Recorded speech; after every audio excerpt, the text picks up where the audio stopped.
All right, I guess we'll get started.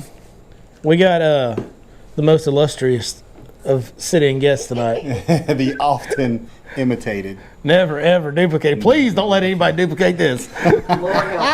My good buddy, Zach Watts. What's up, bro? It's been a while since we've seen you on the channel, so I'm glad you could join us. And Zach's got some interesting plans for the weekend. He's going to talk to us about kind of some stuff that you guys can use. We're going to talk about the Fish Life app and how Zach's going to use it to go to a lake that he's very unfamiliar with. So there's going to be a little bit of shameless plug going on of us showing you guys how to use the Fish Life app community package, which is one that I know we've got the premium package on Lake Fork that's really popular and our other lakes that are real popular. But we've got a pretty good deal going with that community package now that it's kind of been up and running for a while. And Zach's going to show you guys how he's going to use it to go hopefully catch some fish this weekend. And then you guys are going to get to follow up and watch Zach's channel. If y'all don't know, Zach has a channel, Fish Life Outdoors on YouTube. We'll link it. If you're watching online, we'll link it in the description of this video. But you'll be able to go on Fish Life Outdoors and watch him use the app that we're going to talk about tonight and see how it results. Yeah. Good, better, and different. We'll show them how it goes down. We're going to show them what happens. That's what we always do around here. And then, so I want to talk to you guys about something that is something I get a little bit excited about every year when it starts happening, because I like fishing this technique. It's one of my higher ranking favored ways to catch them, and that's a jig. We get to the fall, and now we're kind of in the second half of fall. We're working from that fall to winter transition. We're about to go into that fall to winter transition. Right now, and we'll talk about this too, it ain't the fall to winter transition. It's still fall. And they are finally starting to group a little bit, and they are finally starting to eat a little bit on the right days. But it is fall. It's hit or miss. That's how fall is. But, man, when you find a little wad of them, these guys were with me today. When you find one spot that's got a group of them, they'll eat. And, I mean, it's like not real hard to catch them. It's a lot of fun. So we're going to talk about that, how to use creek channels and jigs, because that's what they travel on, is creek channels. So we're going to break that down in depth tonight, how to catch the moving fall bass that are relating to bait and wandering around, but there's certain areas that tend to gather them around those creek channels, and we're going to break down exactly how to go through those creek channels and find them and then catch them on a jig. Zach, you want to tell us what you got going on, man? Man, old Z-Dub don't like to get out of his comfort zone very much, right? But this weekend I'm going to do it. I'm going to actually fish a body of water I've never been on. Literally haven't. I've crossed me nor you have ever been on it. I've crossed it 1,000 times coming here. Normally when you get out of your comfort zone, it's like, hey, B-Law, what I need to do on this lake? Yeah, exactly. But I've never been here either, so I can't help you. So I've crossed over this lake 1,000 times to get here. I've never stopped to fish it, and I've never gone back to fish it. I've always fished here or stuck to the East Texas lakes, and for good reason. Right. Good fishing on East Texas Lake. Right. This is still an East Texas lake, but it's close enough to DFW where I consider it a city lake. I'm going to Lake Tawakoni. Lake Tawakoni. Never been on that lake before, so I thought about ways that I can prepare to fish this lake. Anytime somebody is going to a lake for the first time, they are like looking up fishing reports, looking at Google Earth, looking at Navionics, trying to do a little homework to give yourself a little heads up. And absolutely, honestly, there is not a lot of stuff online regarding Tawakoni. It gets overlooked. I mean, it's a good lake. I mean, there's been some big tournament bags come out of it for sure. Like, there's been some really big tournament sacks come out of there in some of these Bass Champ events and stuff like that have gone on over the years. But for whatever reason, maybe it's location, maybe it's just the sheer number of amazing bass fishing fisheries that we have around East Texas, it doesn't really get mentioned up there with Fork, Lake of the Pines, Palestine. I mean, those are kind of the Bob Sandlin even. Those are the lakes up here that people think of as the bass fishing lakes, and Tawakoni is not really one. It probably also has to do with the fact that Tawakoni is maybe the best trophy blue cat fishery on earth. I was just going to say that. It's more known as a catfishing lake. And hybrids. But it also holds big bass. It does. I mean, it holds big bass. So I was thinking about how do I prepare to, fish a body of water I've never been on. Like you said, search online, do some map study, call some buddies that may have been out there here recently, you know what I'm saying? And turns out some of my buddies that have fished Tawakoni, in the past and know a little bit about the lake, they've got a big tournament that's on Sunday. It's a Victory Series event, and they're all fishing it Sunday. Well, I'm not. I'm going Saturday. And they don't want you whole buzzarding them. They don't want you whole buzzarding them. They don't want me to wear their fish out before they get there on Sunday, which is fine. I get that. So what I'm going to do is I'm going to do a little bit of map study. And I'm also going to pull up our Fish Life app, the community package. Okay. All right. So tell us about Fish Life app community package. So one thing that I wanted to show on here is when you open up the Fish Life app, it opens up on the premium package page. So this is the if you guys, if you know a lot of y'all in here have used the Fish Life app, this is what you see when you open it up. Once you subscribe, log into your account. But if you look right down here at the bottom, there's a little tab that says Community. If you select that, it takes you to a whole nother list of packages. And these are regional packages. And it's only $7 a month to subscribe to these. And what this is we do some map study, we do some things, and we put some spots on there ourselves on the back end. Well, our business partner does. That's right. He sits around and he's a great fisherman as well, and he does map study. He'll throw some spots on there he thinks are good every now and then. But there's also spots like when I go to lakes that we don't have a premium package on, I'll put the spots wherever I get a bite. I mark it on there. Say, hey, this is a main lake point with a tire reef, and I caught them on a shaky head, or this is a grass line in this pocket where I caught them on. Same thing like the premium package have. I do that on the community package for these lakes that I only hit once in a blue moon. That's right.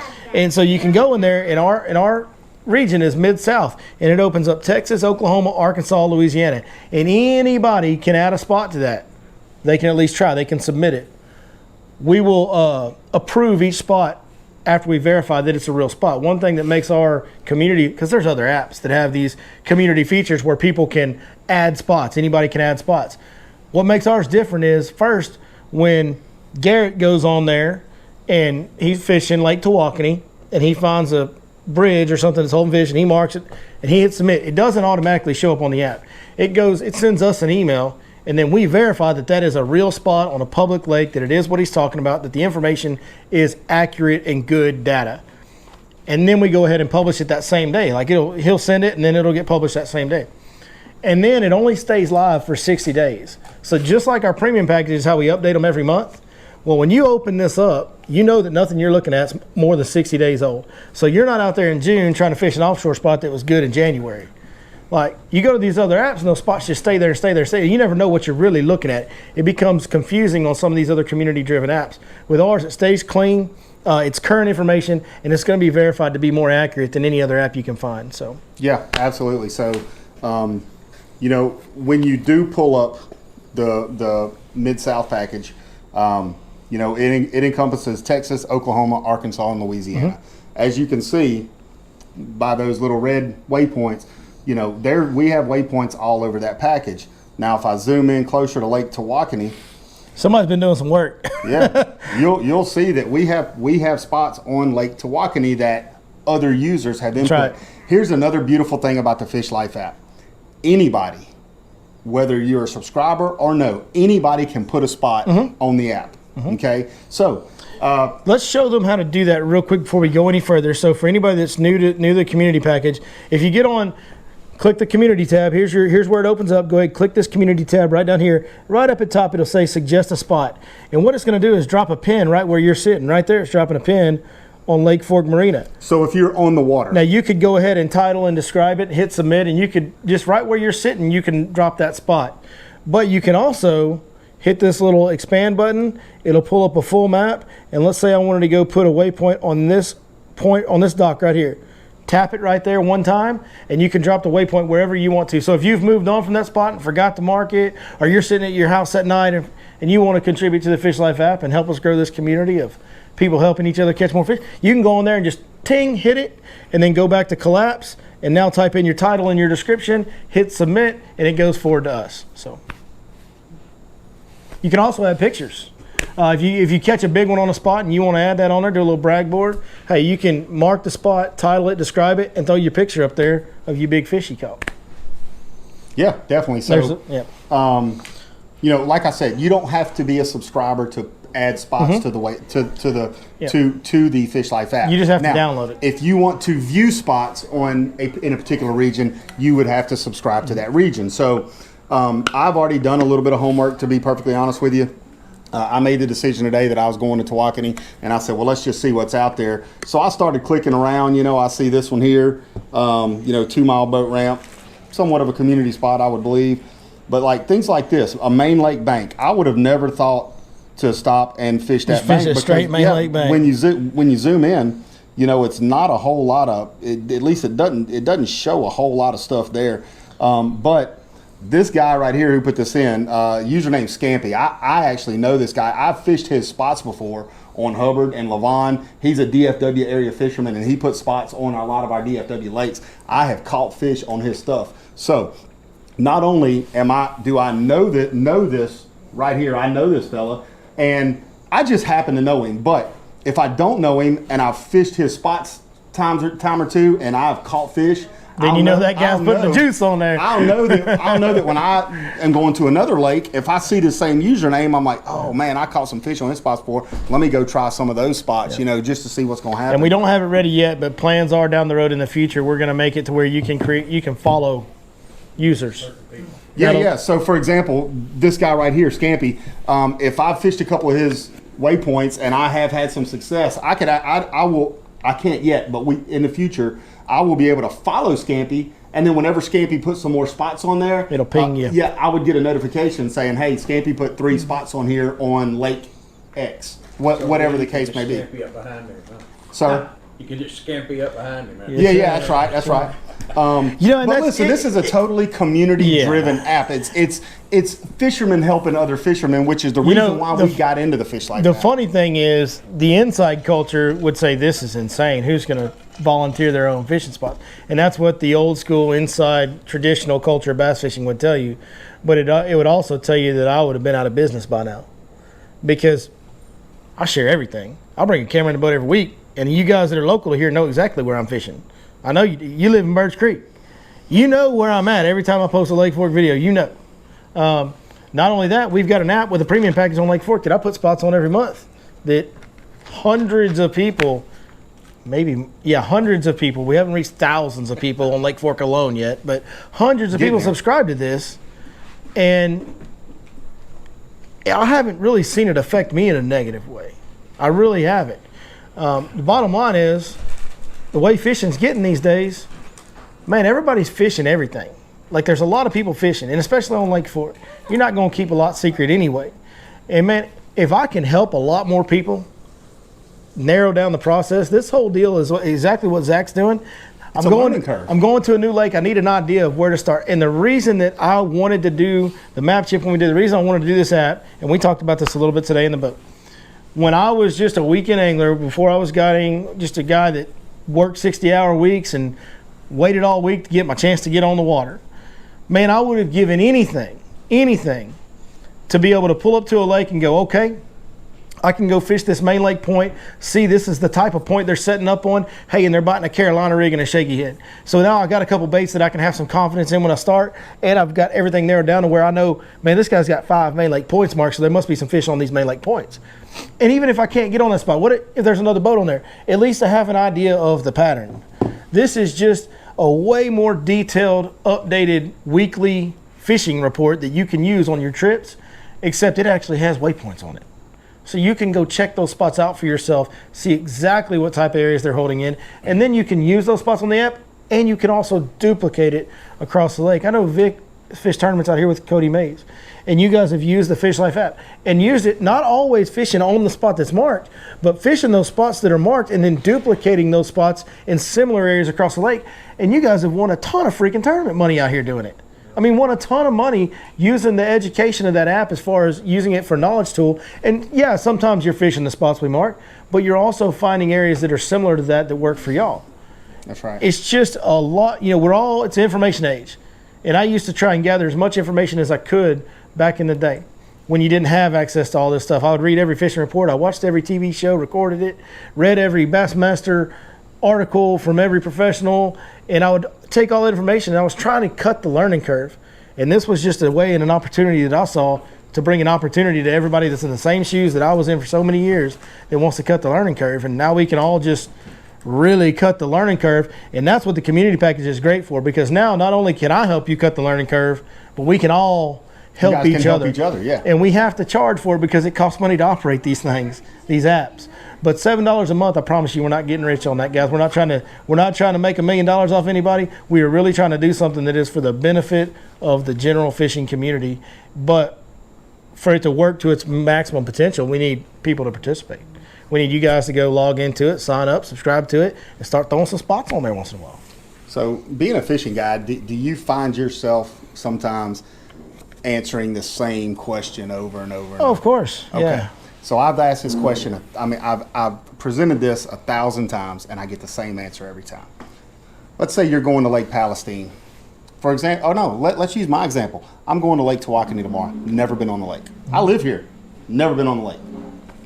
I stop at the store that morning, get me a cup of coffee, maybe a snack for the day, and I see a Lake Tawakoni guide sitting there. And he says, I'll give you $20 for 5 good spots to fish right now if you want. What is every fisherman in the world going to do?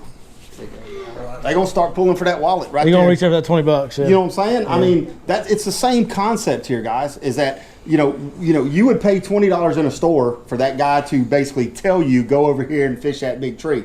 Okay, for $20 for Fork or Lake of the Pines, or Most of our premium packages, depending on how many spots they have, you're getting triple and quadruple the amount of spots for that $20, and that $20 is only a month. The deal is not every weekend. The deal is if if you pay for a $20 subscription, you're going to get a minimum of 20 spots per month. That's right. We never charge more than $1 a waypoint. That's right. So some of our packages, like Athens is a smaller lake, we do 10 waypoints a month there. It's a $10 package. Yeah. Hallbrook's a really small lake. It's $5 a month. We put 5 spots a month on Hallbrook. That's right. Yeah, I mean, it is. I mean, I think the value of it kind of speaks for itself. And I'll tell you what else speaks for the value of it is the retention rate that we have on the guys that do subscribe. The people that do subscribe, they stay subscribed.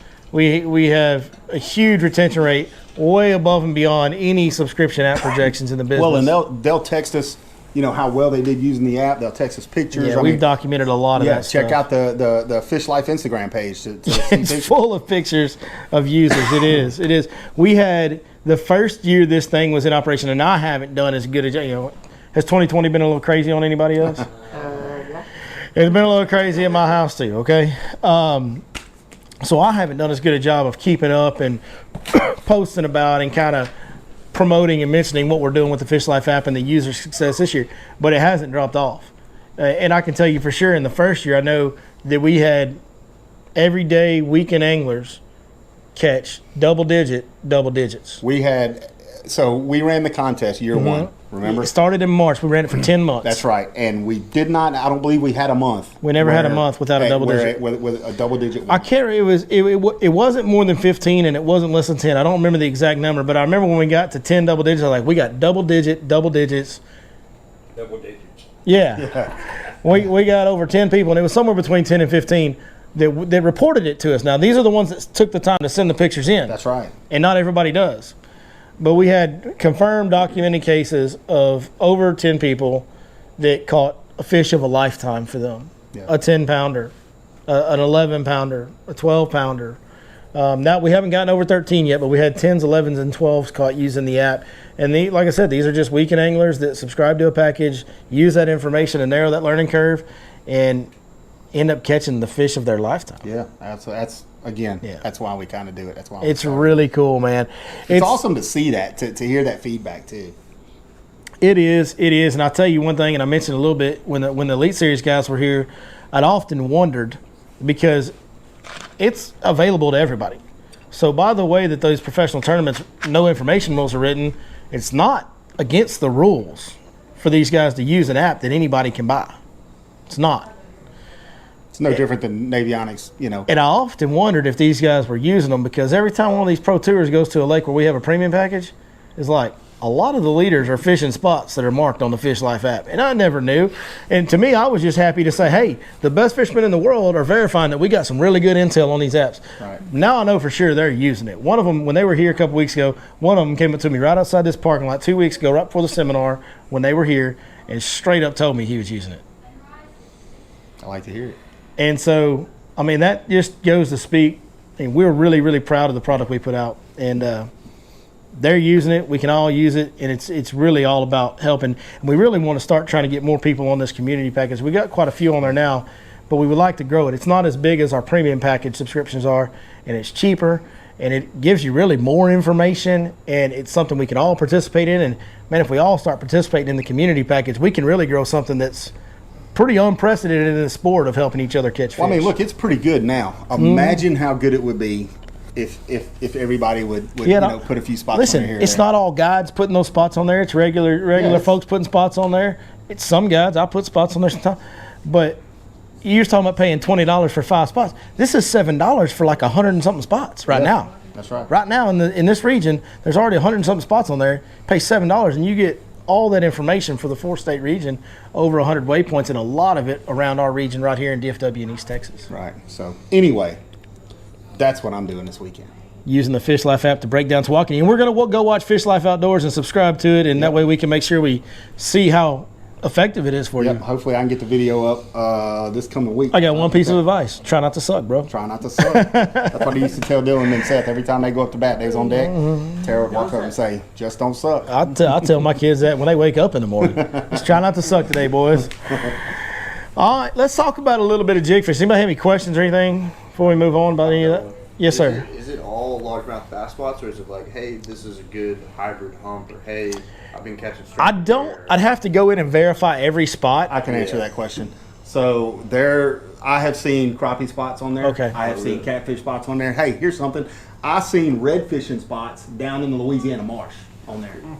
So Yeah. listen, it's a Fish Life community It is. package. It's not Bass Fish Life community package. Yeah. So It's predominantly bass fishing, but yeah, people are welcome to because put. it's starting as a bass, we bass fish. If somebody submits a multi-species spot, another species spot, and it's if it's real information on public water and it's good data, we're gonna publish it. We welcome it. Actually, Absolutely. You can put a duck hunting hole on there if you want to. We duck hunt over at Fish Life every once in a while. there may or may not be a duck hunting video or two coming to Fish Life Outdoors. Yeah, that's right. That's right.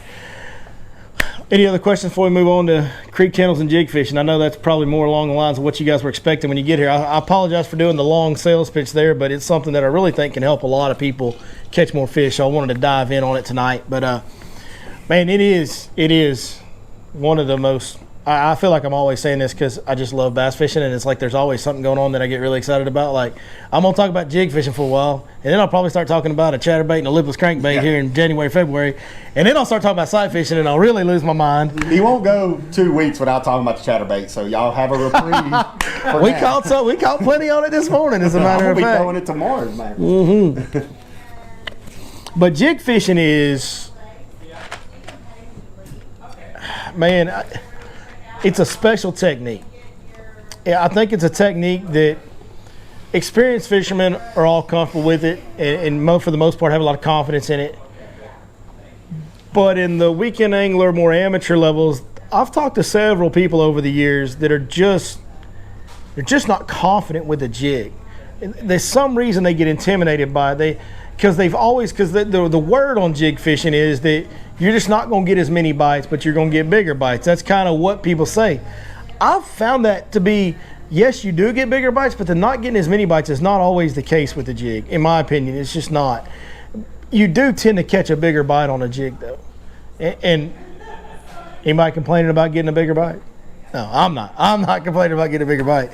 And so it's a deal that a lot of people get a little bit maybe intimidated by or just lack confidence, however you want to word it. And they end up not committing to it, not taking the time to learn it, not leaving it in their hand long enough to get a few bites, because that's all it takes. You leave it in your hand long enough to get 3 or 4 or 5 bites in a day, and all of a sudden you're going to want to fish it more. And that's just how it is. And it's something that I highly, highly recommend that everybody gets familiar with, because there's no successful top-level fisherman on planet Earth that doesn't get real excited about when they start biting a jig. Everybody does. I mean, there's guys, some of the best anglers of all time have made an entire career predominantly fishing a jig. It is and always will be one of the very best big bass techniques that exists.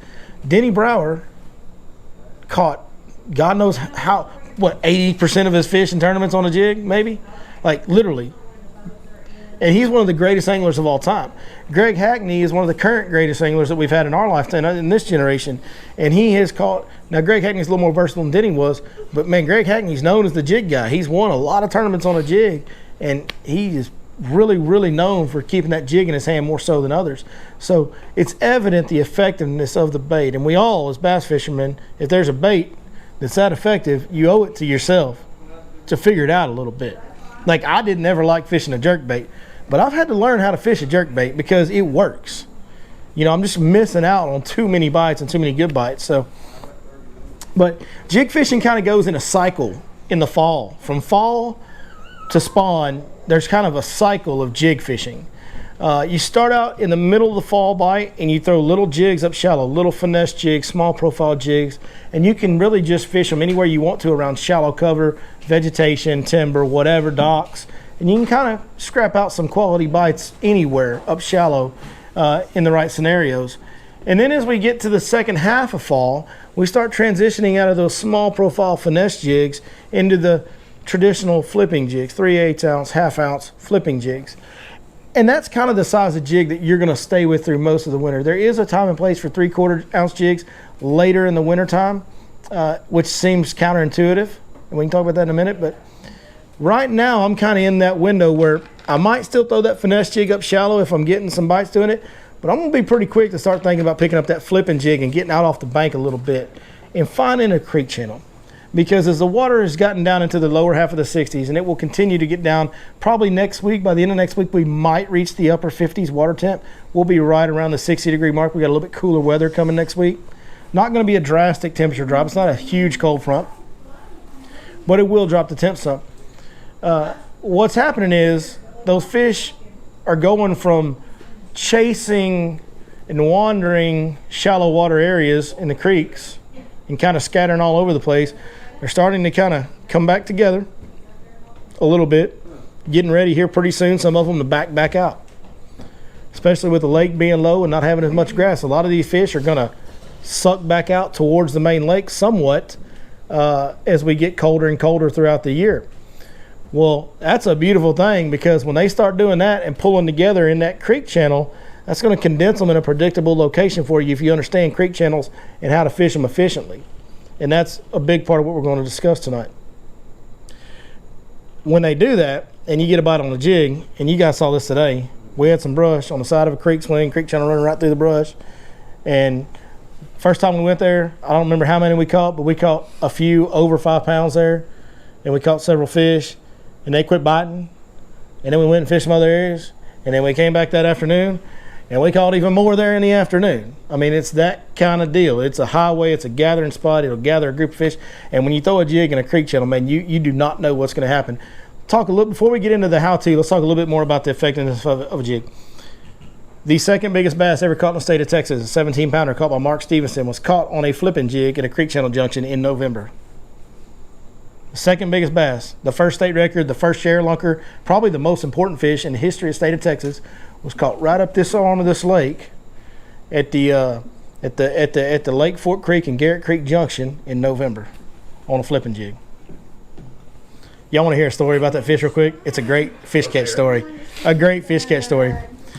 So, and Mark Stevenson told me this himself, so it's as close to true as it can be. But it is a fishing story, so bear with me. Customers out with Mark Stevenson, and it's a customer he knows well. Flips a jig into this creek channel junction, gets a bite, swings and misses. Flips it back in there, gets a bite, swings and misses. And Mark's starting to pick on him a little bit. Flips it in there again, swings and misses, and his crawl trailer's been pulled off his jig. And Mark's harassing him about it, giving him a little bit of a hard time. Like I said, this is a customer he knows, somebody he has a good rapport with. They're harassing each other, you know, how we do. Just how we do as men, right? And contrary to popular belief, it's okay to give your buddies a hard time. 10 seconds in liberal tears tonight. It's okay to talk crap about your buddies. Go cry, liberals. Okay. Anyways, so the guy goes, well, Mark, if you're so daggum good, why don't you flip in there and catch him? And Mark Stevenson picks up his jig rod and flips it in there and catches the fish that started the Share Lunker program in a new state record. And that client felt dumb. The client literally told him, if you're so good, why don't you flip in there and catch him? And that's what happened.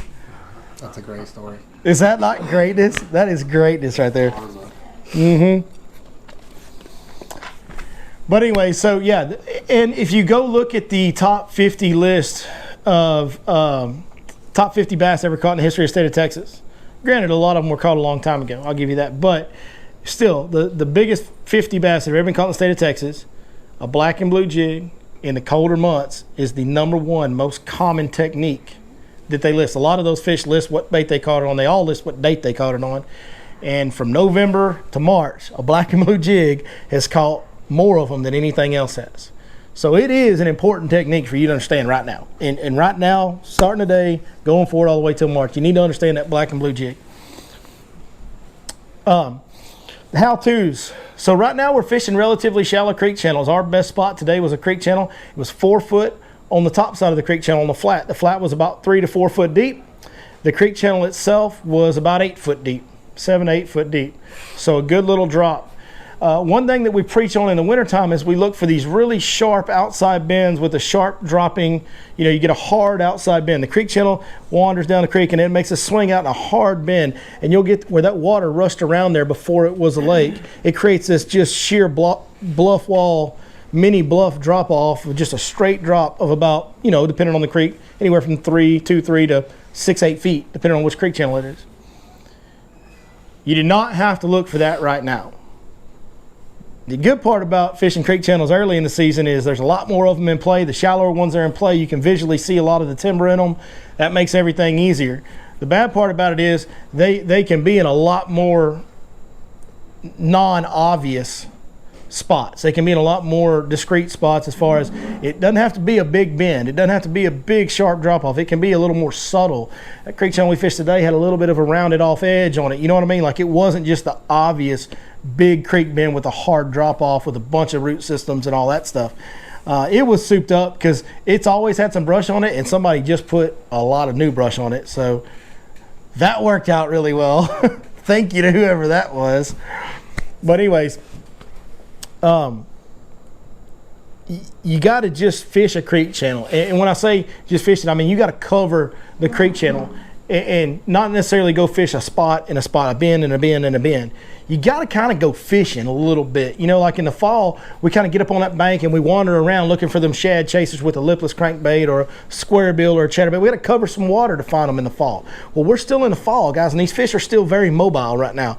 They will still, even though they're grouping up in those channels, they will still move around in those channels. And they'll pull up out of them and then come back in them, and they'll kind of wander around. But to increase your odds, you stay on the channel, stay right there around the channel, right near it. And there's some certain techniques you can do to move up and down those creek channels that will help you be efficient in fishing the most high percentage areas. What I want to do when I start out fishing a creek channel, I want to put my boat in the middle of the creek channel. That's what I want to do. Okay, and right now the lake's a little low, so you can follow timber. This is an important aspect to understand. There are certain kinds of timber in East Texas that tend to grow on these creek channel edges.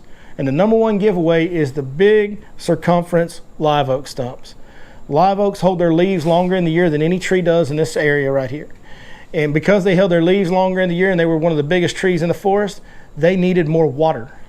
So live oaks will always grow near a low spot that gathers water. It might not be a sure enough creek channel, but it'll be a drain, a low spot of some kind. That's where your live oaks are going to be. And most of these sure enough creek channels and most of these ditches and drains are lined with live oak stumps that are bigger than the other stumps in that area. So if you pull into an area with the lake being low right now and you can see a bunch of stumps, if you look for the biggest ones, there'll usually be a gap between this line of big ones and this line of big ones.